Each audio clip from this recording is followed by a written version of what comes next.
Grabe, naalala niyo pa ba ang doggy na to? Kasi siya naaalala at kilalang kilala niya pa si Mother. Hello Pack members! Welcome back to Husky Pack TV Vlogs! For today's video, heto na nga po yung sinabi ko sa inyo sa vlog natin kahapon ng hapon, which is may pupuntahan tayo. Dito nga ulit tayo pumunta ngayon sa may Immaculate Beach Camp kung saan tayo palaging nagka-camping. Hindi lang to basta camping nga guys, kasi for today ay magsa-celebrate tayo ng birthday ng isa sa mga malalapit na tao kay Mother at sa ating pamilya. Anyways, for today nga, dalawang car lang ang dala at si Kuya Edmar at Kuya Jomar nyo, naiwan muna sila sa ating pack members para maglinis sila ngayong hapon at mapakain na rin Pero sila. syempre, May mga naiwan naman tayong bantay sa ating pack members. Yun nga lang, tutulungan muna ni na Kuya Jomar at Kuya Edmar nyo yung mga bantay. Syempre, para ma-make sure na rin nga ng ox na ox ang ating pack members bago nga natin sila tuluyang iwanan dahil overnight tayo Anyways, dito. ito nga pala si Tita Lerma at siya ang ating birthday girl for today at ito yung magiging pinaka-celebration natin para sa kanya. Kung di nga ako nagkakamali, si Tita Lerma ay buntis pa lang si Mother, magkaibigan na po sila at kahit ng mga bata kami, palagi na talaga sila Anyways, magkasama. balik na tayo sa video. Bale, hayan nga po, pagdating dito, inumpisahan agad ang pagluluto ng mga kakainin namin. Syempre, mga adults, as per usual, ay busy-busy sa pagluluto ng pagkain habang kami naman ay talagang tambay-tambay lang dito dahil may alaga nga akong batang makulit. Bukod nga sa siya. pag-iihaw, pagluluto ng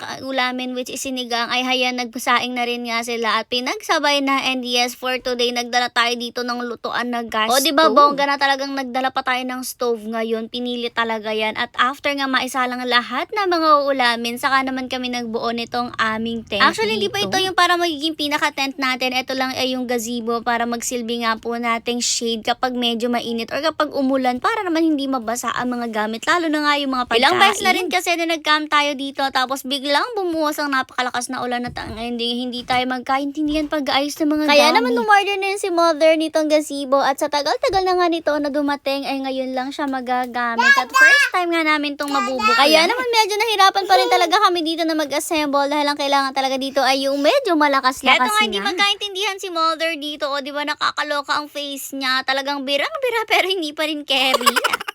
Nung dumating naman ang mga kuyas natin, si Kuya Edmar at si Kuya Jomar, saka pa nga lang sila nag-umpisang magkabit ng mga tents. Medyo maliwanag pa rin naman ito ng very light dahil may dala rin naman si Mother ng mga ilaw. At dito nga sa may Immaculate Beach Camp, may mga ilaw rin naman talaga sila dito sa mga camping spots nila. Kaya naman kahit medyo ginabi tayo ng pagkakabit ng tent, ay caring-carry pa rin dahil kitang-kita pa rin naman dahil nga napakaliwanag sa dami ng mga ilaw nila dito. Hindi talaga nila yung tinitipid. Yung pagkain naman namin, Diyos ko, gutom na kami ng mga oras na to, kaya fina-finalize na lang rin yan. Nag-ayos kami ng mga plato na gagamitin, ginagayat yung mga inihaw, gumagawa ng mga sausawan at kung anik-anik. Syempre, sabay-sabay na nga kasi talagang kakain ito, kaya naman inaayos na siya para makapaglafangan na nga ang mga first na very. Sakto rin kasi na nakatapos nang magkabit nito ng mga tents na kailangan, kaya naman ready to eat na talaga. Nauna pa nga magutom ang mga kuyas natin at ayan si Kuya Jomar nyo talagang for the sandok na siya agad dyan ang kanya kahit hindi pa nag-uumpisa ang kainan. O di ba nakakaloka?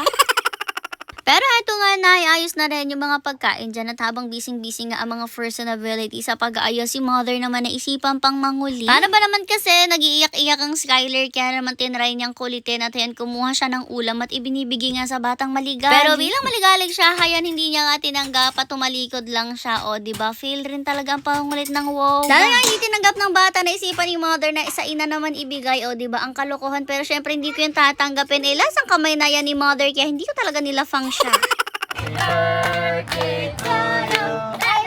Happy birthday to you. Happy birthday. Happy birthday. Happy birthday to you. Thank you sa nagbigay. At thank you rin sa pakain. Yay! At ayun nga, kumanta na kami ng happy birthday para makapaglafangan na. At ayan, talagang derecho kanya-kanyang sandok na yan. Ako kapag talaga kainan, galit-galit muna, wala munang chikahan dahil talagang gutom na ang mga first na In fairness, sarap din ng pagkain namin kasi meron nga kaming sinigang, tapos inihaw na tilapia, inihaw rin ng baboy or liyempo. At ayan, talagang pati bata, sarap na sarap ang kain. Kaya may mga dessert pa nga kami dyan, graham, pati na rin nga leche flan at buko panda. Nung kinagabihan habang nakatumpok naman kami at nagchichikahan, biglang magsilaba iniiwasan na ang mga doggies. Alam niyo ba, buong araw talaga naghahanap si mother ng doggy dito pero wala siya nakikita kahit isa at naisip nga niya siguro ay pinaalis na nga po nila ng mga nakabantay dito. Doon kasi nakausap namin yung may-ari at may nagsasabi nga doon sa may-ari na may ilan kasi talaga ng mga guest dito na ayaw nga sa aso. Tapos napakarami pang aso nagpupunta dito para manghingi ng pagkain. Hindi nga daw alam ang gagawin ng may-ari kasi yung mismong may-ari ng beach camp na to ay dog lover din naman talaga. Yun nga lang, may mga guest na nagre-request na paalisin nga yung mga aso kasi minsan talaga daw ay nakakapinsala May sila. mga doggies kasi talaga na lang aakyat pa ng lamesa tapos kinuha yung mga pagkain nila. Kaya naman napilitan na lang din sila siguro ngayon na paalisin yung mga doggies. Nag-gets rin nga yun ni mother kasi ngayong gabi nga po, gabi-gabi na nito, siguro nga mga 12 a.m. or midnight, ay saka nagdatingan ang mga Tapos doggies. palagi sila nakatingin doon sa mga tagabantay kasi nga baka bugawin sila. Maya-maya pa, dumating na rin nga dito itong lower dog na to at kilala nyo ba siya? Naaalala nyo pa ba siya, guys? Parang doon sa mga lagi nanonood, kilala nyo siya. Siya po yung na-feature natin dati dito sa ating page. Dahil nga po, nanganak siya noon dito sa may campsite malapit. At nakita nga natin siya noon sa ilalim ng kubo. Pero ngayon, hindi na natin alam kung nasaan ba mga Junakis niya. Pero siguradong malalaki na dahil ilang buwan na rin nga yun. Mukhang kilala pa rin naman niya tayo kasi super happy niya nga nung makita tayo ngayon at si mother. Dali-dali na rin nga siyang gumawa nito ng may ipakain sa kanya. At wag kayo, nagdala talaga siya ng sandamakmak na dog food kasi nga ina-expect namin marami talagang asong pupunta dito ngayon dahil usually talaga sobrang daming aso dito kapag nagpupunta kami dito. At ang nakakatuwa pa sa mga aso na to, guys, alam nyo ba, tuwing pinapakain namin sila, yung iba sa kanila dito na rin tumutulog sa tabi ng tents namin at binabantayan kami. Gaya na lang nga nitong si Lowered na to ay nuko talagang doon siya natulog sa harap ng tent namin at nakabantay lang siya sa amin buong magdamag. O diba nakakatuwa? Dahil yung simpleng pagbibigay nga niya sa atin or pagbibigay natin sa kanya ng pagkain ay binabalik niya in a way na binabantayan niya tayo dito tuwing gabi. Anyways, balik tayo sa chinichika ko sa inyo kanina habang kumakain kasi lahat ng mga doggies na pinakain natin ngayon, siguro mga 3 to 4 doggies na napakain natin ngayon. Parang alert na alert sila at doon sila nakatingin sa mga tagabantay dito sa resort. Siguro nga dahil binubugaw na sila dito ngayon. Although mababait rin naman talaga sa mga aso yung mga bantay dito sa resort at may aso pa nga sila dito noon na dito rin nila pinalaki. Pero siguro nga napilitan na rin sila ngayon na paalisin lahat ng mga aso nakikita nila dahil nga yun yung sinabi sa kanila dahil nga may ibang